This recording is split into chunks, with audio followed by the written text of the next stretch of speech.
안녕하세요. 반갑습니다. 안양실교회 요교큐 금요일 이옥수 전도사입니다. 오늘 묵상할 본문은요, 사사기 2장 말씀입니다. 사사기 2장 1절부터 10절까지의 말씀을 함께 봉독하도록 하겠습니다. 여호와의 사자가 길갈에서부터 복임으로 올라와 말하되 내가 너희를 애굽에서 올라오게 하여 내가 너희의 조상에게 맹세한 땅으로 들어가게 하였으며 또 내가 이르기를 내가 너희와 함께한 언약을 영원히 어기지 아니하리니 너희는 이 땅의 주민과 언약을 맺지 말며 그들의 제단을 헐라 하였거늘 너희가 내 목소리를 듣지 아니하였으니 어찌하여 그리하였느냐. 그러므로 내가 또 말하기를 내가 그들을 너희 앞에서 쫓아내지 아니하리니 그들이 너희 옆구리에 가시가 될 것이며 그들의 신들이 너희에게 올무가 되리라 하였노라. 여호와의 사자가 이스라엘 모든 자손에게 이 말씀을 이름해 백성이 소리를 높여 운지라. 그러므로 그곳을 이름하여 복임이라 하고 그들이 거기서 여호와께 제사를 드렸더라. 전에 여호수아가 백성을 보내매 이스라엘 자손이 각기 그들의 기업으로 가서 땅을 차지하였고 백성이 여호수아가 사는 날 동안과 여호수아 뒤에 생존한 장로들 곧 여호와께서 이스라엘을 위하여 행하신 모든 큰 일을 본 자들이 사는 날 동안에 여호와를 섬겼더라.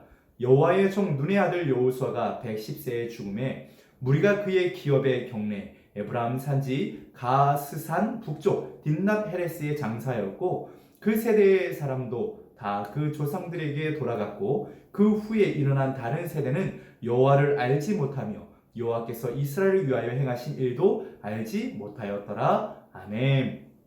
오늘의 말씀 제목은요, 진멸을 명하신 하나님이라는 주제를 가지고 함께 묵상하도록 하겠습니다.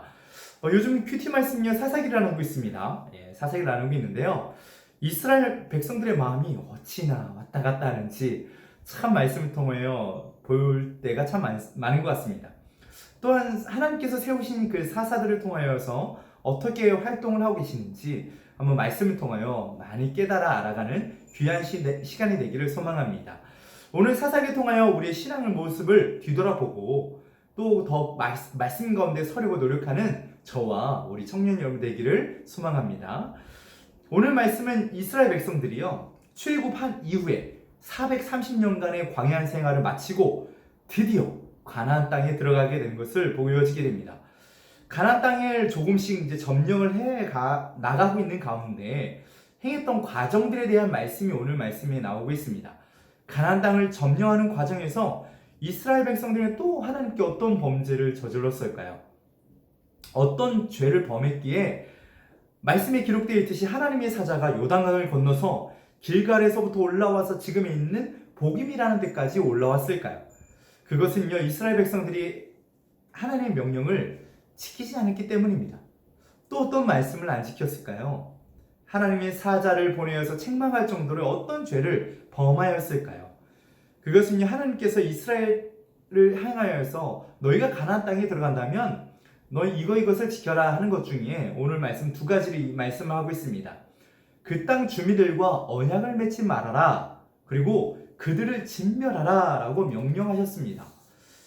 진멸이라는 단어, 히브리어로 헤렘이라는 뜻을 가지고 있는 단어인데요, 요즘 현대 히브리어 사전을 보면 요즘에도 이런 비슷한 단어를 사용하고 있습니다. 근데 뜻은 예전과 조금 달라졌는데요, 요즘은 이런 뜻을 갖고 있다고 합니다. 파문, 추방, 몰수, 억제, 이런 뜻을 사용되고 있습니다. 왜 하나님께서는요, 사랑의 하나님이라고 이야기를 하면서 오늘 말씀은 약간 다른 모습으로 다가오는 것 같아요. 이질감이 약간 느끼는 것 같죠. 진멸이라는 무서운 단어를 쓰시면서 이스라엘 백성들에게 왜 다른 민족들을 이렇게 제거하라고 이야기하고 있는 것일까요? 말씀을 통하여서 그 뜻을 알아가기를 소망합니다. 출애굽기 23장 33절 이렇게 말씀하시고 있습니다. 그들이 너로 내게 범죄할까 두렵다 라고 말씀하십니다. 또 계속적으로 이어서 말씀하고 있습니다. 이번에는 34장 16절에 이렇게 말씀하십니다.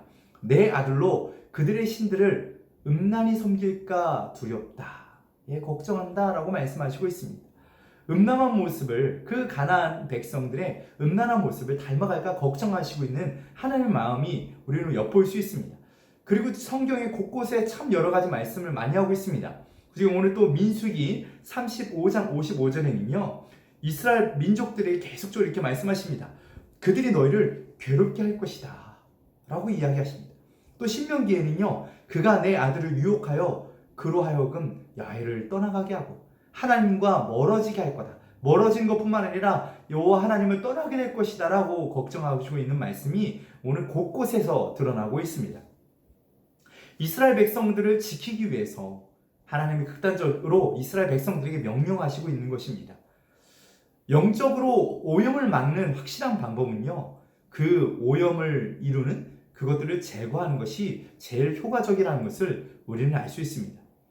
주변에 곰팡이균이 있다면요, 그 곰팡이균은요 어느샌가 삽시간에 퍼지게 됩니다.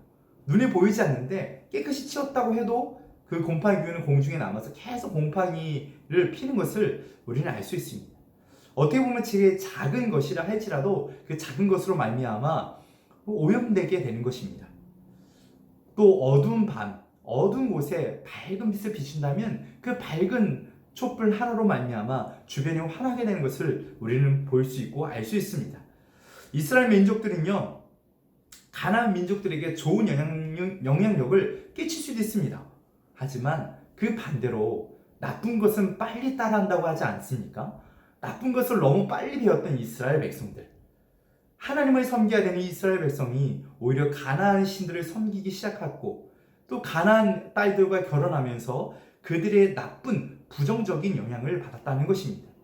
그래서 하나님은요, 아무리 작고 사소한 그게 생각하는 죄라 할지라도 모양이라도 버려라 말씀하시면서 이게 명령하시고 있는 것입니다. 우리는 어떻습니까? 우리는 정말 작은 죄는 괜찮아 라고 하지는 혹시 않으십니까? 오늘 하나님은 두렵다고 말씀하십니다. 또 너희가 무너질까 두렵다고 이야기하시고 있습니다. 여러분이 생각하는 작은 죄라 할지라도 하나님께 나아갈 때 그 죄를 회개하며 자복하며 나가는 저와 여러분이 되기를 소망합니다.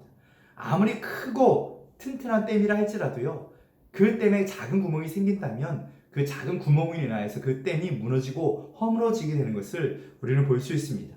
우리의 삶은 작은 죄로 인하여 우리의 큰 삶이 무너질 수 있습니다. 우리의 믿음이 조금씩 흐트러질 수 있다는 것입니다. 우리는 늘 회개하며 살아야 합니다. 이스라엘 백성들에게 사자를 보내어서 너희는 왜 이렇게 하였느냐 책망하시는 하나님, 그로 인하여서 그 민족들을 내가 이제 제거하지 않고 너희들 옆구리에 있는 가시처럼 너희들을 평생 동안 힘들게 할 거다라고 말씀하시고 있습니다. 죄는 모양이라도 버려야 합니다. 그것이 쉽지 않습니다. 그러기에 날마다 회개하며 주님께 무릎으로 나아가야 됩니다. 그러기에 하나님 말씀을 순종하며 하나부터 열까지 지키려고 애를 써야 하는 것입니다. 저 또한 그렇게 날마다 주님께 무릎 꿇고 기도하고 있습니다. 오늘 하루를 살아가는 청년 여러분, 우리 그렇게 승리합시다. 그렇게 또한 회개합시다. 살아계신 하나님께 그렇게 기도하며 찬양하며 나아가는 저와 여러분이 되기를 소망합니다. 함께 기도하시겠습니다. 참 고마우신 하나님 아버지, 감사와 영광을 주님께 올려두며 나아갑니다. 우리에게 참 작은 죄들이 너무나 많습니다. 또 때로는 큰 죄악도 많이 저지르게 됩니다. 우리가 작은 죄악을 그냥 묻고 그냥 넘어가는 것이 아니라 그 작은 죄라도 생각난다면 주님께 회개하며 진심으로 그 죄에서 돌이킬 수 있도록 하나님 역사하여 주옵소서. 우리 가운데 아버지 하나님 늘 사랑의 하나님으로 함께 동행하여 주옵소서. 오늘 하루 살아갈 때 주님과 함께 승리케 하여 주옵소서. 감사를 드리며 이렇게 하신 예수님 이름으로 기도합니다. 아멘.